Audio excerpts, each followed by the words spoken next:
Oi, gente, boa noite. Consegue me ouvir? Então, eu vou ser a monitora de apresentação hoje. Quero agradecer pela fala, do nosso coordenador, João Ror, e da nossa presidente do Centro Acadêmico, Kathleen. E hoje eu vou apresentar a mesa de abertura da nossa 30ª Semana da Psicologia, intitulada Direitos Humanos para quem? A desumanização legitimada da diferença. Ela vai ser conduzida pelo professor mestre David Thiago Cardoso, que já está aqui com a gente. O professor Tiago é mestre e doutorando em psicologia na área de psicologia social e cultura pela Universidade Federal de Santa Catarina, pesquisador no grupo de pesquisa Margens, Modos de Vida, Família e Relações de Gênero. Além disso, ele atua como professor nos cursos de Psicologia e Nutrição na Universidade do Vale do Itajaí, na qual foi graduado em 2006. Também atua como psicólogo no Sistema Único de Assistência Social, na Prefeitura de Balneário Camboriú, auxilia pessoas em situações de risco e vulnerabilidade sociais e presta consultoria na área de políticas públicas e demandas familiares nessas mesmas situações. Agora eu vou passar a palavra para o professor mestre para dar início ao tema Direitos Humanos para quem? Boa noite, professor. Boa noite, gente. Tudo bem com vocês por aí? Então, né? Tô aqui mais uma vez falando e dialogando. Espero que estejam todas bem. Eu acho que é um ato político dar boas-vindas a todos e a todas, né? No momento em que a gente vive num mundo em que a gente está dando muito adeus às pessoas, então que bom recebê-las aqui e espero que ser muito bem recebido por vocês também, porque a acolhida sempre é um lugar de afeto, né? Então, e a acolhida é um processo, nunca é um processo de construção. Então, espero que do começo ao fim nós possamos nos acolher. E a ideia, então, de hoje é a gente dialogar a partir, então, daquilo que foi proposto. Quero, de antemão, agradecer o convite, espero cuidar muito bem desse lugar, porque ser convidado para falar, né, é ocupar um lugar político. Espero que eu consiga daqui, né, de onde estou, que é da minha casa, conseguir então produzir política e uma política do encontro, isso aqui no Brejo, né, mais conhecido como Brejo em Itajaí. Gente, eu vou compartilhar com vocês então a minha apresentação, que afinal, né, ainda há um poder de polícia de que a gente precisa ter algo que nos oriente, porque senão eu vou ficar falando, e a gente não vai chegar a lugar nenhum. Então, assim, eu vou botar os slides para passar, para a gente ter certeza que a gente vai chegar em lugar nenhum, porque lugar nenhum sempre é um lugar potente, né? Então, espero que a gente possa, então, falar sobre direitos humanos para quem, né? Então, eu adorei, não fui eu que dei esse título, porque eu sou péssimo de título, ainda bem que não pediram para me dar título. Quando eu escrevo um artigo, um capítulo, alguma coisa, geralmente eu peço ajuda para os amigos e para as amigas, né? Às vezes para o meu orientador do doutorado, porque eu sou péssimo para dar título.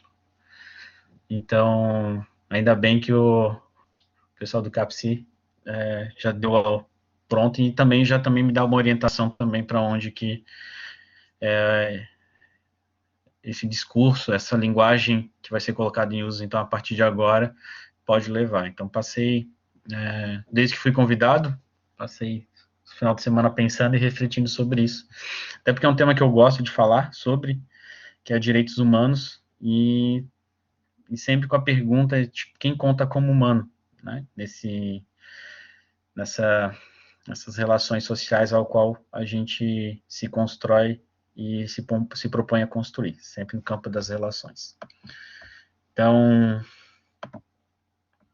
falar de quem eu sou, de onde eu estou, né? Com a minha política de localização, a forma como eu estreio no mundo, né? Quando eu já ocupo um lugar, porque quando nós nascemos já existe um lugar preparado para a gente, e esse lugar preparado para a gente é sempre nem sempre, mas a gente sempre tem que pensar, né? Nem todo mundo tem acesso à política pública, mas então, num monitor em que o médico ou a médica vai procurar, então, um vestígio de pênis ou um vestígio de vagina, ou algo que sugira isso.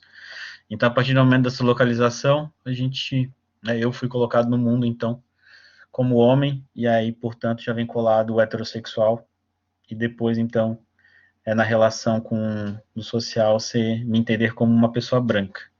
E aí essa importância sempre de pensar que esses lugares que eu ocupo são lugares, então, de desconstrução, mas não gosto muito de falar somente de desconstrução, porque desconstrução também é um conceito político, né, teórico, político.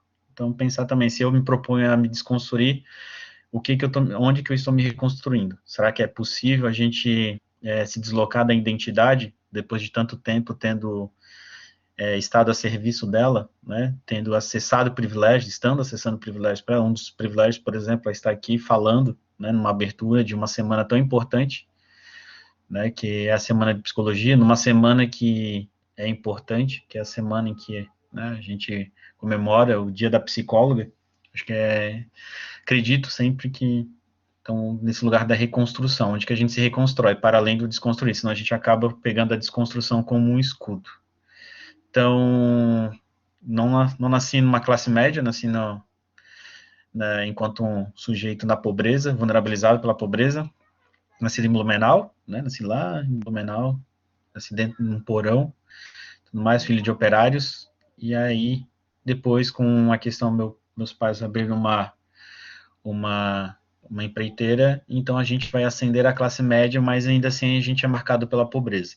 O modo como a gente senta, o modo como a gente conversa, o modo como a gente performatiza o gênero, também performatiza a classe onde que a gente é colocado, onde a gente é inserido. Então, dificilmente a gente escapa às marcações. A gente é um corpo marcado a todo momento. Desde o momento em que você não sabe qual é o garfo que você vai pegar primeiro num jantar que é chique, até o que você não sabe se vestir direito para uma formatura, por exemplo. Você não sabe se comportar dentro de uma classe que não é sua. Então, a marcação, a performatividade vem daí também. E aí, então, psicólogo, né? Me formei na Universidade do Vale do Itajaí, em 2006. Sou trabalhador do SUAS desde 2010, onde que eu milito, faço militância. Todo mundo fala em defesa do SUS, na verdade, e aí eu provoco também a gente pensar também a defesa do SUAS, porque a pandemia, ela vai deixar rastros, já tem deixado rastros de destruição, não somente, né? Não somente na questão de saúde, mas também uma quantidade de pessoas que estavam ascendendo a classe média e logo vão cair de novo, já estão caindo, né, nas suas classes, voltando para a pobreza, para a extrema pobreza. Então, e aí como a saúde, a política de saúde e a assistência social, junto com a previdência, elas fazem o tripé da seguridade social. E será que a gente está se sentindo seguro enquanto direitos sociais? Né? Estamos com os nossos direitos garantidos? Ou quanto que não estão mexendo na previdência, não estão mexendo na assistência social, não estão mexendo na saúde, e aí então a gente não tem nem a sensação de seguro, né? Não estou me sentindo seguro nesse momento. E recentemente, professor universitário, ainda me sentindo deslocado nesse lugar ainda, precisando reivindicar talvez esse lugar, ou pensar esse lugar de um jeito diferente, porque ser professor, né, ainda traz também uma performatividade, né, também requer estar num lugar que às vezes coloca a gente num lugar de autoridade e não somente desse lugar de suposto saber.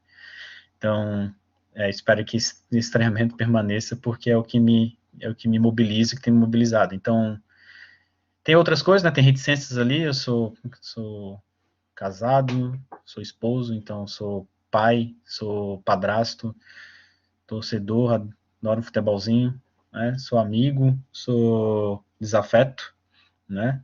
E aí, enfim, a gente vai ocupando os vários lugares, não sempre onde que a gente se coloca, mas onde que a gente também é colocado. É isso, Sérgio. Joga muito, né? Legal. Cara, devia ter largado a psicologia e ter ido jogar no Marcílio, mas aí não deu. Psicologia foi muito mais apaixonante do que o futebol. Não é, né? Inclusive. Então, organizei a minha fala hoje, tá? Eu vou ficar de olhando no chat para ir também tentando capturar algumas falas de vocês, tudo, né? Se vocês também quiserem levantar a mão depois e fazer perguntas durante, não precisa esperar acabar para a gente pensar sobre isso. Então, essas reflexões é pensar o direito dos homens, os direitos humanos, mas quem conta, então, para os direitos humanos, né?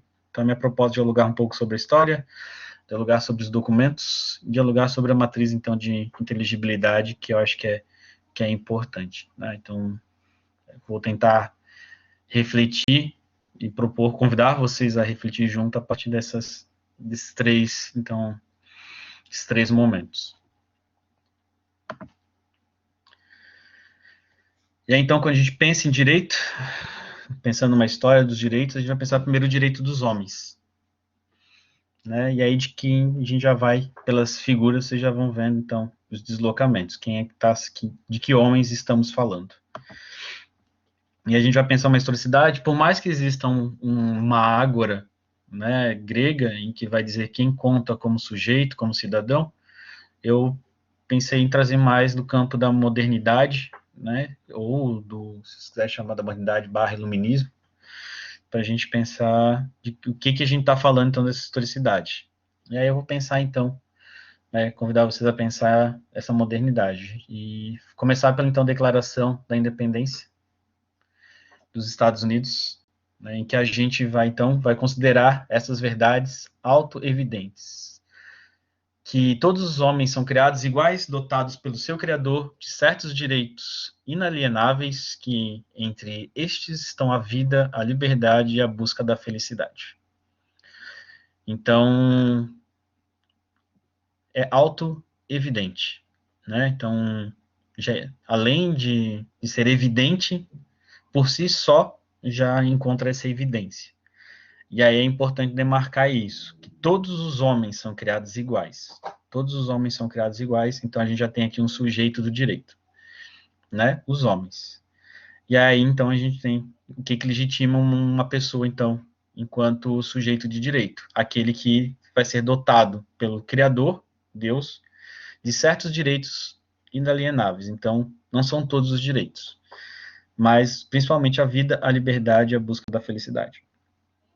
Então, são esses três direitos aí, então, que os homens que, então, têm um contato com o divino, né, com esse ser criador, com o seu criador, então, aí a gente mantém.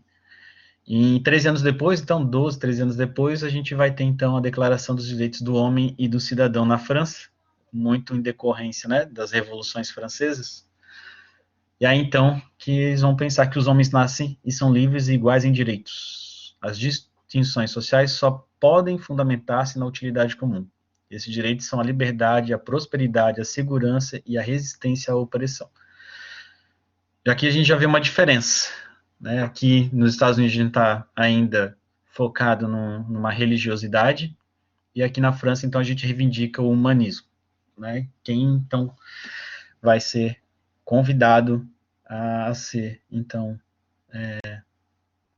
igual em direito, né? Livre, então, a liberdade continua, a igualdade continua, e aí, então, né, a prosperidade, a segurança e tudo mais. Então, um lado a gente tem da balança a religiosidade, do outro lado da balança a gente vai ter, então, o humanismo, né? Humanismo não no conceito da psicologia humanista, mas o humanismo, então, reivindicando o homem, né, no centro do processo. E aí, então, quando a gente está pensando em direito, quando a gente inventa o direito dos homens, né, a gente também inventa uma coisa que nos persegue, né, para a gente aí que é progressista, que defende e luta por direitos, a gente também vai ter, então, na Inglaterra, né, um ano depois, poucos anos depois, deixa eu ver aqui, se eu fazer a conta, um ano depois.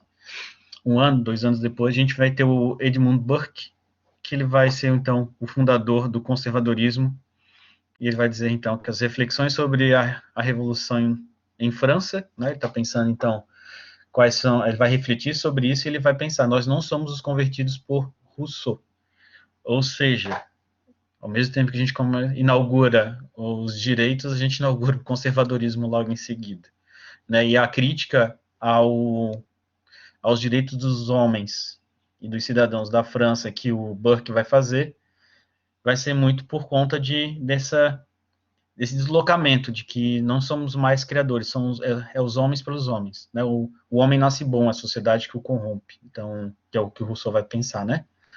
E aí ele vai fazer a crítica à França, mas ele não vai fazer crítica aos Estados Unidos, porque, como um bom conservador, ele entende, então, que a gente não pode deslocar e não colocar enquanto humano, a gente precisa sempre ser algo de uma criação divina. Né? Nós somos, então, aqui na Terra por conta de uma intervenção divina. Então, aqui está a grande questão. Né? Como que a gente inaugura o direito, a gente inaugura o conservadorismo, né? Que vai defender, então, opa, a sociedade não pode mudar. Né? Tudo bem ter direito, mas a gente tem direito dentro de determinados princípios. E o princípio principal, então, é a religião. Né? É entender que é Deus acima de tudo. Né? E aqui, então, Deus acima de tudo e Inglaterra acima de todos. Né? Pensar um pouco dessa lógica que o conservadorismo está provocando a gente. Ou seja, ele não está criticando o direito dos homens, ele está criticando o direito dos homens sem ter o divino. Né? Então, vai ser do homem para o homem e com o homem. Essa é a lógica da França. Dos Estados Unidos é a partir, então, da intervenção divina. Fala, Crisley, quer comentar alguma coisa? Eu não sei se eu consigo. Eu tá baixando, levantando a mão. Enfim, não sei como é que funciona aqui, a gente... Se não, coloca aqui no chat que a gente vai conversando. Enfim, então, é pensar isso. Então, a grande crítica do conservadorismo não vai ser, porque se ele elogia os Estados Unidos, ele entende que existem direitos também. Tá? Então, é pensar um pouco disso. Beleza, sem problema. Não, acho que foi sem querer. Então, a gente habilita. E pasmem, né, gente? Quem não era considerado, então, humano, tanto nos Estados Unidos quanto na França? As crianças, os insanos, os prisioneiros ou os estrangeiros, os sem propriedade, os escravos, os negros livres, em alguns casos minorias religiosas, e sempre e por toda parte as mulheres. Então, sei que provavelmente vocês vão precisar digerir um pouco disso, né, que talvez seja uma novidade para vocês, de que quem conta como humano no século XVIII, início do século XIX, né, sobrou os homens, né? Na verdade, né, Maria Luísa? O que sobra são sempre os homens. Então, os insanos, né, as pessoas que... enfim, né? Então, os escravos, os negros livres não contam. Certo? E aí, então, a provocação é essa. Como é que a gente começa a pensar a partir daí, então? A gente começa a reivindicar novas possibilidades. A gente vai ter, então, um deslocamento. A própria ciência ajuda a gente a produzir esses deslocamentos. Né? Que deslocamentos são esses? Olha só, a gente continua a gente já amplia. Quando a gente está falando de direitos humanos, a gente começa a ampliar. Né? Não são mais homens brancos somente, mas mulheres também. Então, a gente vai pensar um pouco dessa relação. E aí, então, a gente vai ter os ecos da França, que as Nações Unidas, em 1948, vai fazer a Declaração Universal dos Direitos Humanos, ou seja, para todos, né? E para todas, muito em decorrência por conta da Segunda Guerra Mundial, ou das duas guerras mundiais, ou se você quiser seguir a lógica de alguns historiadores, a Grande Guerra Mundial, que começa em 1917 e finaliza em 1945. Tá? Porque ele vai dizer que existiu uma única guerra, que a gente dividiu ela em duas partes, porque é maneira de a gente reorganizar os exércitos e tudo mais. Então, existe essa maneira também de contar a história. E aí, então, por conta das atrocidades provocadas não somente pelo nazismo, mas pelo fascismo, né, e também por pelo o eixo do mal, então a gente vai ser proposto, então, uma declaração universal em que todos os seres humanos nascem livres, iguais em dignidade e direitos, e aí a diferença, então, é que são dotados de razão e consciência e devem agir em relação uns aos outros com espírito de fraternidade. Esses são os ecos da França. E a gente tem que pensar o que é fraternidade, talvez, né? Porque a gente tem na igreja, isso aqui é manter a igreja funcionando. Porque quem é católico sabe que todo ano tem a campanha da fraternidade, né? Então, o espírito de fraternidade vem daí.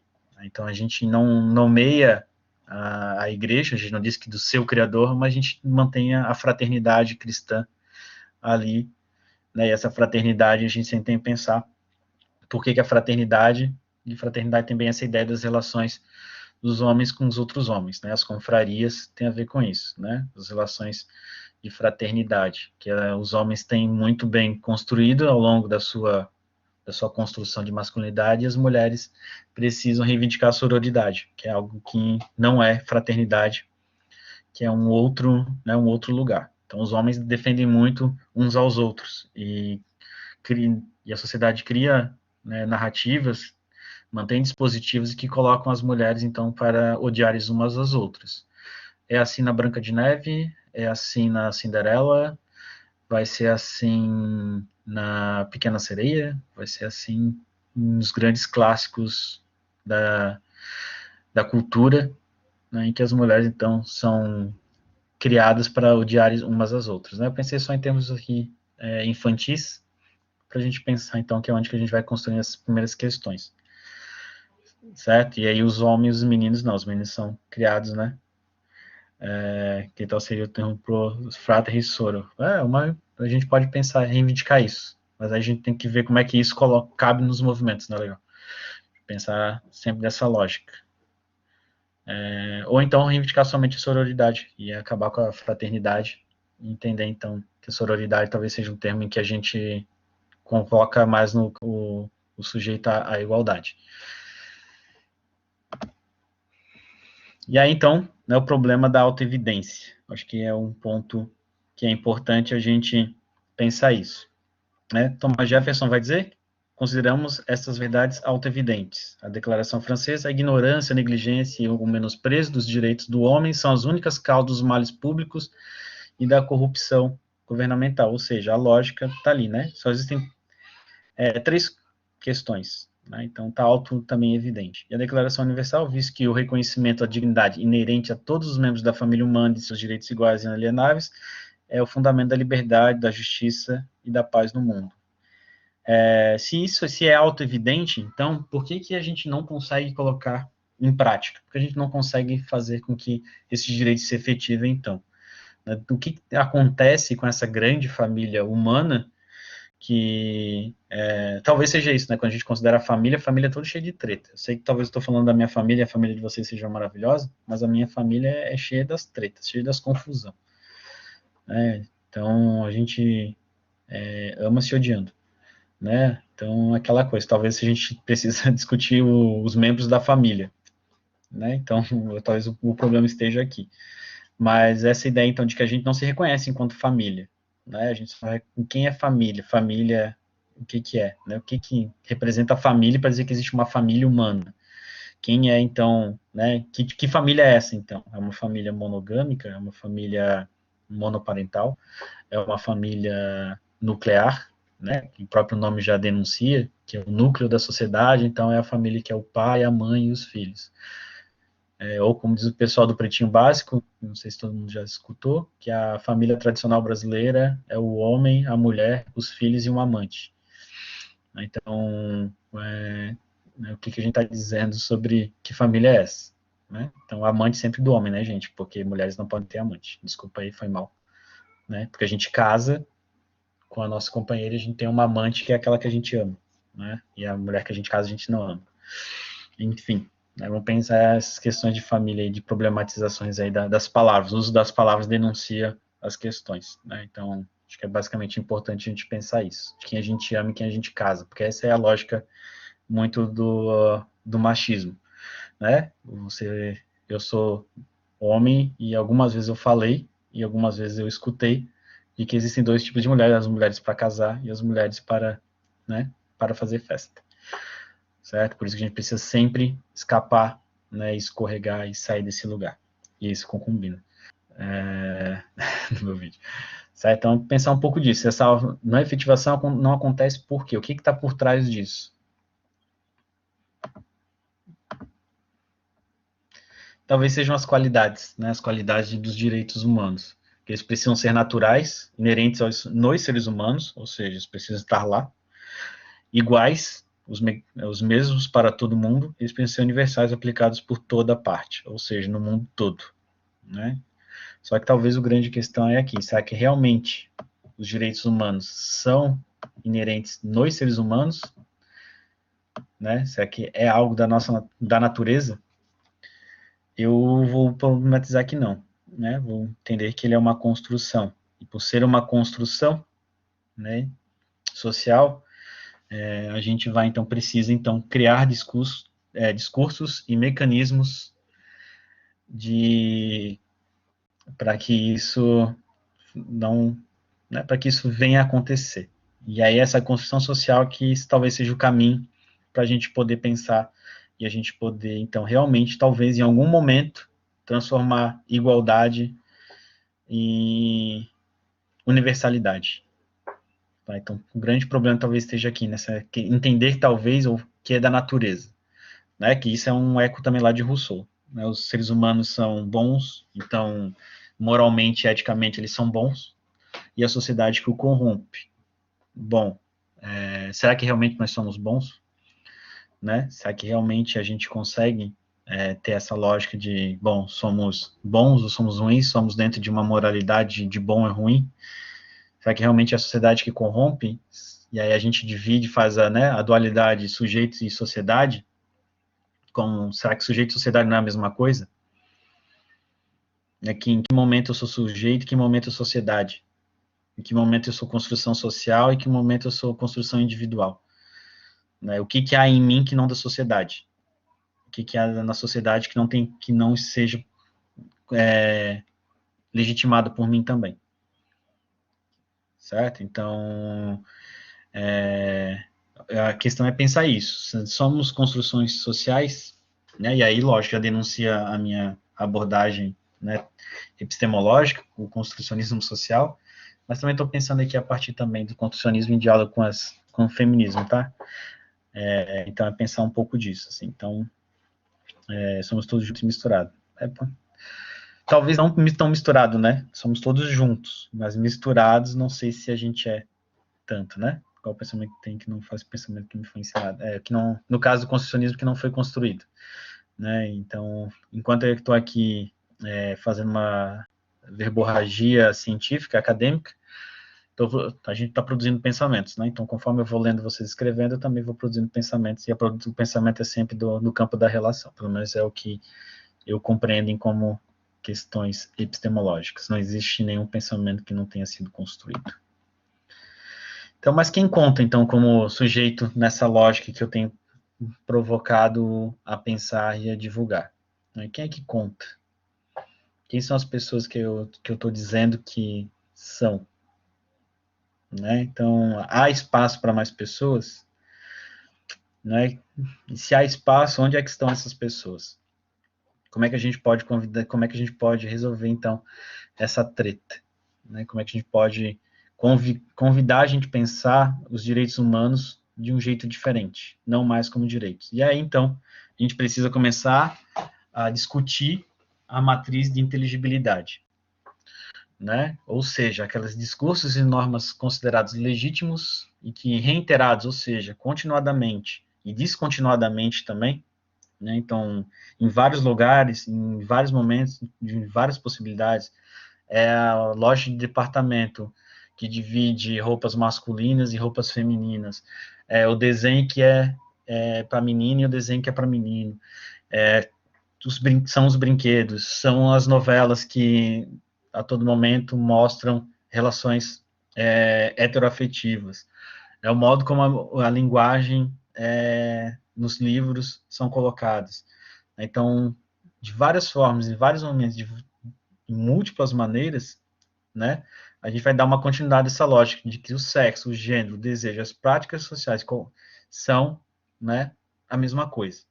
Então, eu sou, ao mesmo tempo, homem, heterossexual, que deseja, né, o diferente, as mulheres, e a minha prática social e sexual é monogâmica.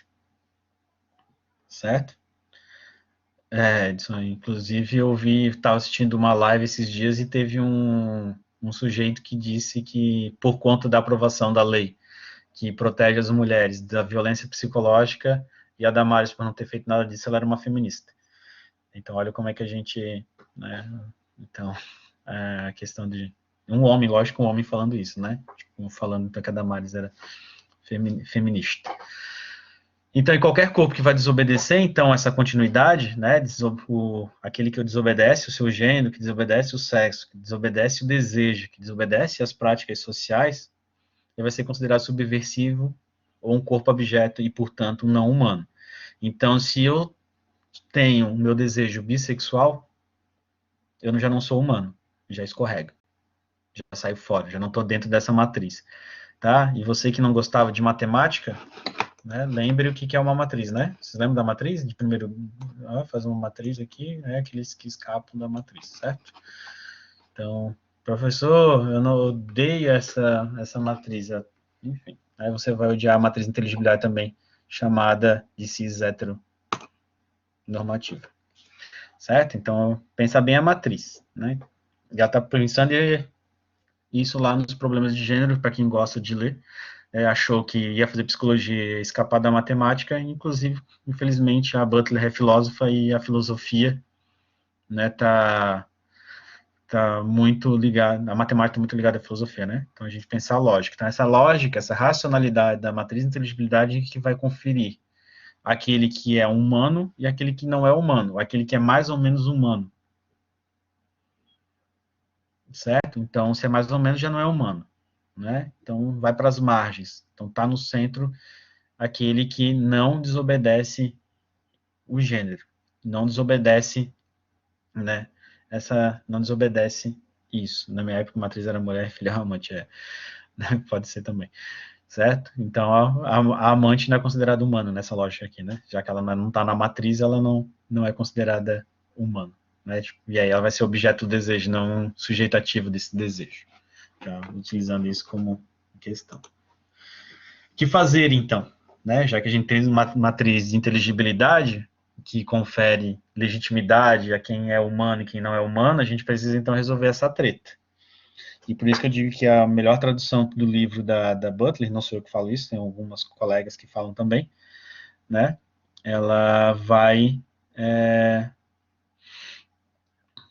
chamar de treta de gênero, que é uma treta resolver isso tudo, né? Não é uma coisa tão simples assim, não é resolver um problema, é resolver as tretas mesmo, é tretar com essa matriz. Vou pensar, ela vem nos discursos, Marcos, ela é discursiva, ela é uma matriz discursiva, tá? Em algum momento a sociedade se organizou e colocou ela como, né, ela é na relação com o outro. Por exemplo, quando eu falei lá no começo da minha fala, quando eu fui colocado lá na telinha, tá dentro da barriga da minha mãe, fui colocado na telinha, borrada lá, do ultrassom, ou da ultrassom, né, da ultrassom, então já fui colocado dentro dessa matriz. Opa, é um menino, né? E aí a minha mãe, lógico, com certeza, ela pensou, se é um menino, é o primeiro filho que eu vou ter, então eu vou, como eu sou uma boa cristã, ela vai colocar, não falei nem da religiosidade, né? Eu vou colocar o nome dele de Davi, um grande patriarca. É aquele que, né, vai derrotar o gigante. E aí, só que daí ela ficou na dúvida se era legal deixar só do Antigo Testamento, teve que botar o Tiago também. Então, Davi e Tiago, né? Aí, então, uniu o Antigo Testamento com o Novo Testamento. E aí eu descobri que eu sou de origem árabe, então já tenho um pouco aí de muçulmano. E aí eu sigo a filosofia budista, então sou essa mistura toda aí, né?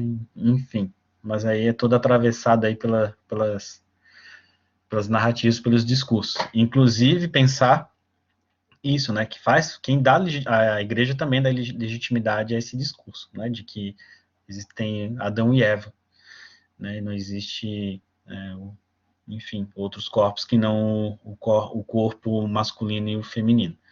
E aí a própria Bíblia vai trazer e vai ser legitimado no discurso, principalmente no discurso conservador, de que o homem é a cabeça e a mulher é o corpo. Então a mulher tem que obedecer então o corpo obedece à cabeça, essa ideia da dualidade mente e corpo.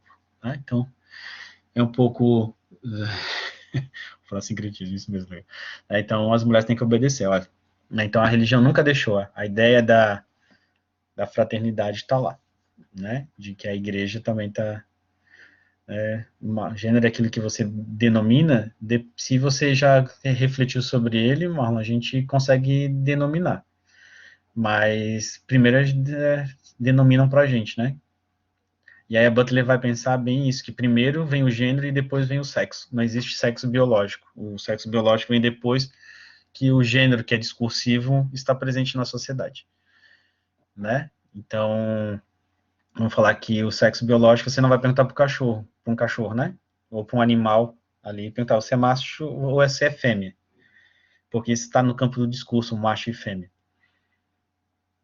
É a gente que diz que o cromossomo XX é mulher, né, feminino, e o XY é masculino. Então, primeiro, o gênero está primeiro no discurso, que vai nomear, então, os únicos dois gêneros possíveis. Tá? Então, primeiro a gente constrói o discurso e depois a gente legitima ou não os corpos, né? Ou coloca lá que corpo faz parte, que o corpo não faz parte. Então, por isso essa ideia de que o gênero é discursivo. Primeiro vem o gênero e depois vem o sexo. Né? O sexo também é uma produção discursiva. Enfim, né? E aí, gênero é construção social, é uma construção discursiva. Gênero e sexo também para Butler, tá? Mas não é o tema de hoje, então outro dia a gente pode falar só sobre isso. Porque senão a gente vai entrar no lugar que a gente talvez não consiga voltar mais até o final da nossa fala. E aí, então, a gente precisa, então, para que a gente consiga romper com essa matriz, né, ou pelo menos provocar ela a ser diferente, a gente precisa universalizar o universal. Ou seja, se a gente está propondo que o direito seja universal, né, seja universal, a gente precisa, então, fazer o quê? Manter ele sempre aberto, permanentemente contestado, permanentemente contingente, a fim de que, né, a gente possa sempre deixar ele aberto para novos corpos, novas possibilidades, novas identidades, novas identificações.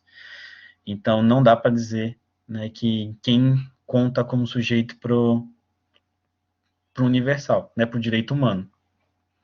Não é somente, o direito humano é para todos os humanos. Sim, se ele for realmente universal, se ele realmente estiver aberto, está sempre contestado e sempre contingente. Né? E aí, sim, para a gente não ficar toda hora tendo que reivindicar o direito de existir. E é para que esses novos corpos que chegam, novas possibilidades possam, né? Isso, ele se contemplar a diversidade. Né? Diversidade não somente a de hoje, mas a do futuro.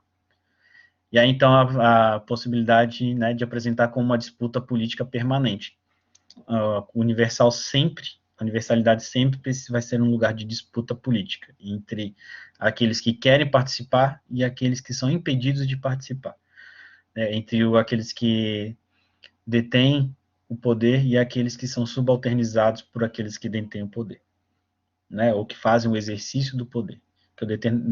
Ter o poder também é uma questão também subjetiva, tá? Mais da ordem do discurso do que necessariamente da ordem da materialidade.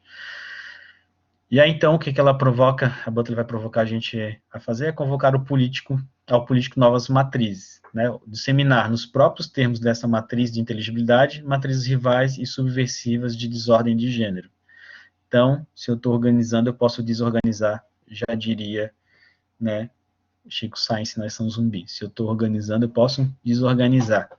Então, se a matriz está organizando, eu posso desorganizar ela propondo uma nova organização em que a gente esteja mantendo esse universal aberto. Então, não existe uma única matriz de inteligibilidade, né? Existem várias matrizes de inteligibilidade. Algumas delas vão ser rivais subversivas, né? E vão desorganizar, desordenar a matriz de gênero, mas matriz de gênero, de classe e tudo mais, né?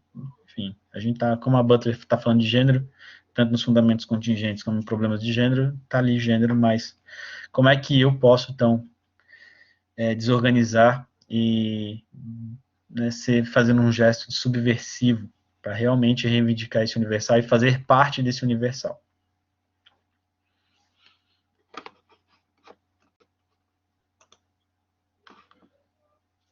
Né? Então, trazer da margem ao centro outras narrativas. Né? Que outras narrativas são possíveis? A gente está ouvindo, a gente está escutando, a gente está fazendo o exercício da escutatória, de sentar, né? E ouvir a história de vida do outro, a gente está transformando, a gente está fazendo um exercício de alteridade, que a gente fala muito de empatia, eu acho que é uma coisa que eu tenho falado muito ultimamente, que a gente fala muito de empatia e pouco de alteridade. E aí as pessoas perguntam, por qual é a diferença, né? É que você só vai conseguir ter empatia por aquele que você considera um outro possível. A gente precisa entender isso. Todos os outros são possíveis para mim, eu consigo deixar esse outro como um outro possível, um sujeito possível, né? Um outro possível é um sujeito possível, em que eu convido ele a participar do jogo de linguagem, eu convido ele a construir um novo jogo de linguagem, né? Então, é pensar isso. Uma pessoa em situação de rua, né? Só vou conseguir ter empatia por ela se eu considerar ela como um sujeito de direito, né? E um sujeito com direito, né? Então, a questão toda eu estou escutando ele, e é para sentar e ouvir, né? Sentar e escutar, talvez ouvir, talvez seja aí um campo biológico, mas sentar e escutar mesmo, né? Eu gosto do que o Rubem Alves vai falar do exercício da escutatória, né? De quanto que eu sento e escuto o outro falar, né? Eu não estou ali interpretando o que o outro está falando, simplesmente eu estou dando sentido às palavras que ele traz, né? Então, e aí a gente possibilita que os nossos enquadramentos, começando por nós mesmos, né? Que os nossos enquadramentos normativos rompam também. Só a partir do momento que eu escuto uma pessoa que vive violência de gênero, escuto mesmo, escutar, e não interpretar, não tentar entender como é que ela vive aquilo. Quando eu escuto como é que é a vida para ela, dentro dessa violência, é que eu consigo, então, reivindicar o outro que existe em mim, né? Eu consigo me identificar, por mais que seja uma identificação impossível, quando ele vai dizer o Rancière, mas mesmo assim, eu consigo me deslocar do meu lugar e habitar um pouco o lugar do outro, né? Sendo que eu não estou naquele lugar, mas eu consigo visitá-lo, pelo menos. Né? Então, isso representa a possibilidade do colapso da norma. É um sintoma de que a norma funciona precisamente por meio da gestão da perspectiva de sua destruição. Por isso que a norma é tão dura, porque ela tá, qualquer coisinha pode destruir ela. Por isso que vocês vão ver, por exemplo, homens que estão perto de fazer 24 anos comprarem invelas de 23 anos e 12 meses. Por isso que um homem não faz exame do toque, porque o cu é lacrado, né? E aí não pode mexer, porque senão destrói a masculinidade que é tão dura, né? Então, uma destruição inerente às suas construções. Então, como é que a gente essa fragilidade, né, de que a gente está, né, pensando. Então, pensar essa problematização, certo? É onde que a gente está, então, pensando. Um homem é tão duro, é tão agressivo, tão violento, mas é porque ele está muito perto de a todo momento ele é convidado a não estar nesse lugar, né? Então ele vai abraçar um amigo dele, ou ele só vai se permitir abraçar o amigo dele, a beijar o amigo dele no rosto quando ele bebeu. Isso é tão forte. É isso, pensar é bem isso, Patrícia. Tipo, é tão rígido que qualquer coisinha que bate quebra, né? Então tem a força de um cristal e a delicadeza desse cristal. Eu costumo dizer que os homens são masculinidades, essas heteronormativas, elas se organizam igual o carbono, né? Os homens se acham que eles são diamantes indestrutíveis, igual, mas se a gente olhar bem profundamente, assim, ver as ligações do carbono, a gente vai ver que ele é um lápis é um grafite. E esse grafite quebra, né? Então, ele se acha um diamante, mas ele é um grafite. E aí ele precisa todo momento ficar guardando esse lápis e nem usar esse lápis direito. Certo? Porque ou ele vai usar esse lápis para machucar, e não vai escrever, não vai fazer uma pintura, não vai fazer muita coisa. Então, é por isso que a questão é essa. E aí a Butler vai falar onde que uma vida não tem nenhuma chance de florescer, onde devemos nos esforçar para melhorar as condições de vida. Eu amo essa foto, gente, do Mark Rimbaud. Né, mostra muito bem a questão de o quanto que a gente não tem numa arma, dificilmente vai nascer uma flor. Então a gente precisa colocar a flor lá, fazer nascer. Né? Então, o quanto que a gente está se esforçando, como nós estamos nos esforçando para melhorar as condições de vida, né, das pessoas. E aí, então, uma proposta que a gente tem, né, que eu tenho e que eu tenho estudado, é uma democracia radical, nem não essa democracia que a gente vive hoje, certo? E aí, primeiro entendendo, então, que a gente tem no campo do político uma disputa entre a polícia e a política. E a gente precisa, então, provocar o dissenso, não o consenso. A gente está toda hora procurando, a gente precisa o consenso, a gente precisa provocar o dissenso, a gente precisa provocar o desentendimento. É porque a polícia não é exatamente um poder sobre os corpos. E aqui está falando de polícia como as leis, né? Então, as regras, as moralidades, né? A economia moral. Mas é uma configuração de comunidade como totalidade orgânica, ou seja, somos todos iguais, né? Organicamente a gente se reúne em grupo, esse discurso. E aí a gente legitima funções para cada um, lugares e identidades, né? Então, quem conta nessa polícia? Quem conta como humano e quem não conta como humano? E aí, então, a política vai ser, né, o contrário. Então, em que a comunidade se abre essa totalidade. Mais uma vez, né, reivindica o universal, que faz intervir sujeitos suplementares que não são parte do corpo social, mas formas de substituição de um litígio. Então, a gente está pensando aqui, então, mais uma vez, o conflito, né, de que a gente precisa, então, subverter que a política é sempre uma cena que acontece. É uma cena. A política não é algo que a gente consegue planejar, ela acontece. E a proposta hoje, talvez, que em algum momento você conseguiu entrar em contato com a política, que você conseguiu refletir um pouco sobre isso, putz, isso faz sentido, né? Como eu não tinha pensado nisso antes. Mas não foi algo planejado. Não foi algo que, não, esse aqui, nesse momento, as pessoas vão ter um estalo para pensar, né, o que são as pessoas. E aí, então, a Chantal Mouffe vai pensar que a gente vive hoje uma democracia radical, uma democracia que está muito ligada ao antagonismo, eu e o outro, né? Então, a gente tem essa lógica de inimigo, eu preciso aniquilar o outro. Então, se eu sou de esquerda, eu preciso aniquilar a direita. Se eu sou da direita, eu preciso aniquilar a esquerda. E se eu tento aniquilar um ou outro, eu estou muito perto do fascismo, né? Então, o modo como a gente tem discutido e se colocado nisso, então, se eu sou do movimento feminista, eu preciso matar, aniquilar os homens. Se eu sou homem, e estou me sentindo deslocado, estou sentindo que eu estou perdendo direito, privilégios, eu preciso matar as mulheres. Então, essa é a democracia que a gente vive, que a gente procura o consenso, né? A gente vai destruindo todo mundo, até que, lógico, em algum momento a gente vai conseguir o consenso, né? Alguém vai vencer, né? Então, essa é a questão. Se tu é centro, não tem posicionamentos, né? Não, tu se posiciona no centro. Posicionar no centro, tem que tomar cuidado, porque o centro é um muro, né? E alguém vai querer te derrubar de lá. O agonismo, a proposta da Chantal Mouffe, vai ser então exatamente o agonismo, né, que a gente se coloca enquanto adversário e que a gente reconhece o outro como um outro possível. É uma relação nós-eles em que as partes conflitantes, embora entendam que não existe nenhuma solução racional para o conflito, ainda assim reconhece a legitimidade de seus oponentes, ou seja, a gente não está querendo destruir o outro. O que eu posso aprender com o outro? Né? O que eu posso aprender com o outro?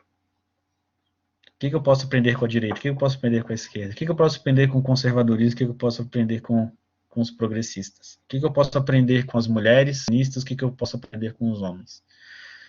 Certo? Não é uma solução racional. Não vai ser uma solução lógica. Mas é uma solução que vai acontecer a partir do dissenso, porque o dissenso provoca diálogo. Né? O diálogo que é importante.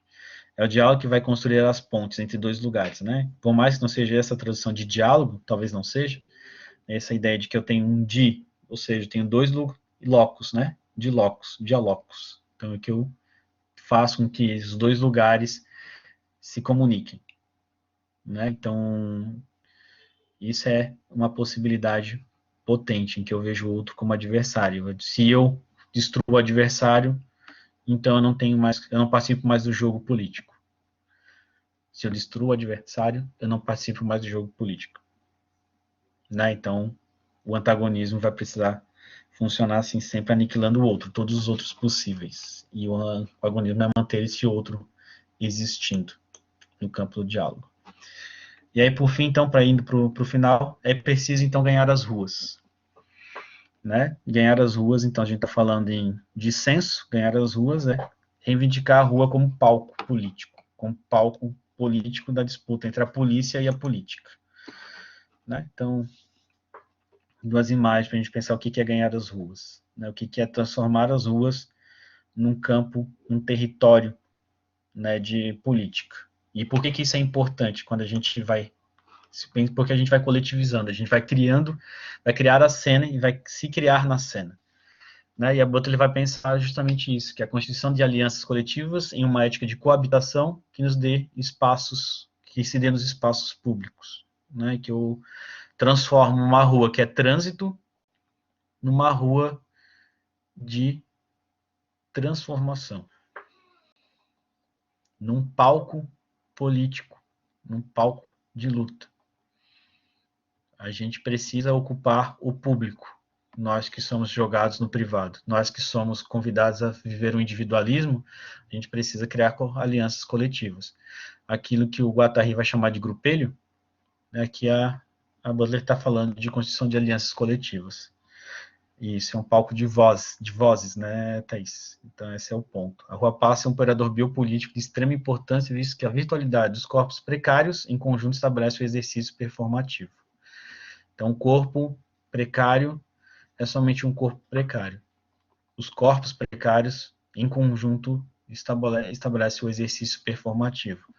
Eu não existo sozinho, mas eu existo no grupo, eu existo na aliança coletiva.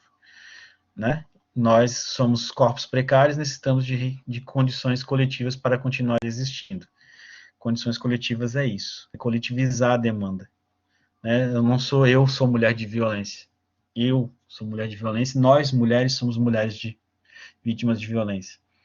É que nós, homens, estamos sentindo que o feminismo ele não está ajudando a gente, porque só está falando das mulheres, então a gente precisa reivindicar essas lutas para a gente também. Não basta só criticar as mulheres. Mas elas só estão pensando nas... E a gente está pensando na gente? E a gente tem que pensar, nós quem? Né?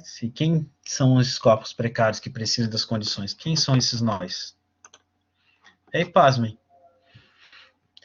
Sempre por toda parte as crianças viadas, os insanos, os prisioneiros, os estrangeiros sem propriedades, os negros, minorias religiosas de matrizes africanas, as mulheres, gays, lésbicos, travestis, pessoas trans e toda uma multidão queer, homens sem pêndulo, garotos, ciborgues, fêmeas, butchers, bichas lesbianas e toda uma multidão de pessoas. Se a gente pegar o pasmem, a gente ampliou, né? Então, quem são essas pessoas? Quem conta como sujeito também?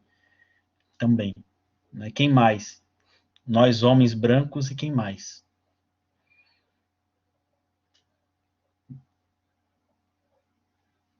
Né? Quem mais? Como a psicologia participa disso? Legitimando lugares ou destruindo lugares? Quem a psicologia quer ser, então, se a gente está pensando em direitos humanos? Porque diferente do direito, a justiça é um acontecimento. Tá? Isso é uma provocação do Derrida, do Jacques Derrida. De que, beleza, a gente luta por direito, mas a justiça é um acontecimento. Se ela é acontecimento, ela não está ali. Então, você luta por direito, e aí a justiça vai ser uma reivindicação contínua, porque ela é sempre um acontecimento. Por isso que às vezes a gente pensa, putz, mas não tem justiça no Brasil? Não tem, porque a justiça não é uma coisa que a gente planeja, a gente faz ela acontecer. A gente reivindica. A gente vai no dissenso, no desentendimento. Né? A gente vai provocando, a gente vai, em vez de procurar o centro do conhecimento, a gente vai fazendo o quê? Alargando as margens. A gente habita nas margens. A justiça está na margem, não está no centro. A justiça, o direito está no centro, mas a justiça está nas margens. A justiça acontece no dia a dia, no cotidiano, numa cena. E aí a gente consegue pensar direitos para quem? Né? Quem conta como sujeito, então? Como, então, o convite é esse, a gente pensar essa constituição. Né? Pensando, então, que a gente não vai mais legitimar a desumanização pela diferença. A gente vai convocar e dizer que a diferença é a justiça. vamos então pensar uma democracia radical, em que todos participam da democracia. E é assim que eu encerro, então, com o meu muito agradecido. E como eu falei de igreja, eu gostaria então de botar uma oração. Gostaria que, se você tivesse com alguém aí, perto de você, que você então abra o seu ouvido. E eu queria que vocês então ouvissem então essa oração.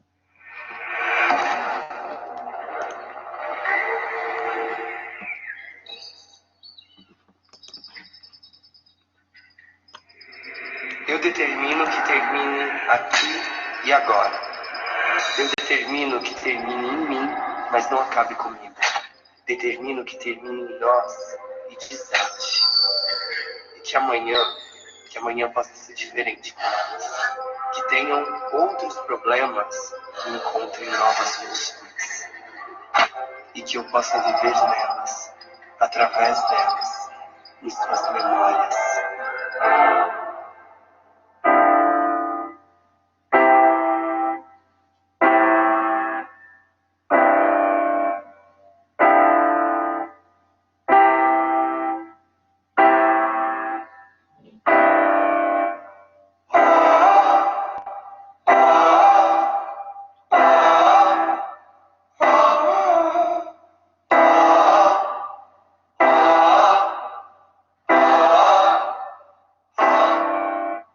Entre a oração e a ereção, oração, ora não são, bem são, sem ação, mesmo que não nasçam, mas vivem e vêm. Entre a oração e a ereção, oração, ora não são, bem são, sem nação, mesmo que não nasçam, mas vivem e vêm. Se homens se amam, se unem, se imem, se unem. Há quem costumeiramente ama, mente ama também. A mente ama também.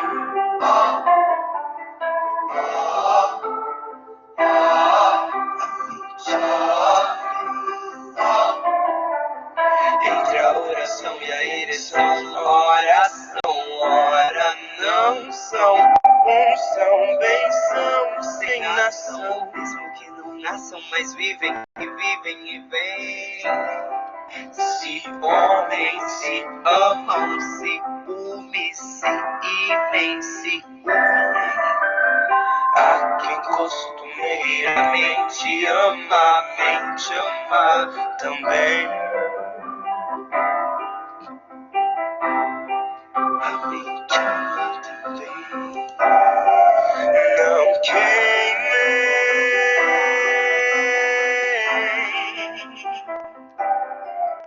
não queimei.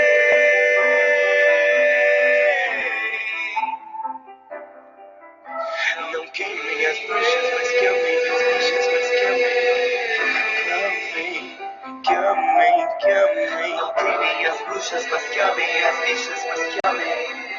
Que amem, clamem, que amem. Não queimem as bruxas, mas que amem as bichas, mas que amem. Que amem, clamem, que amem. Que amem.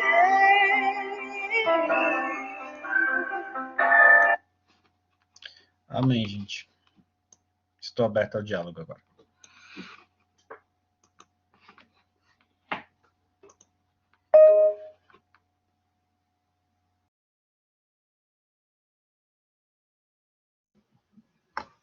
Gente, quem tiver alguma pergunta, alguma colocação para fazer para o professor David, tá? Só levantar a mão ou escrever no chat, por favor.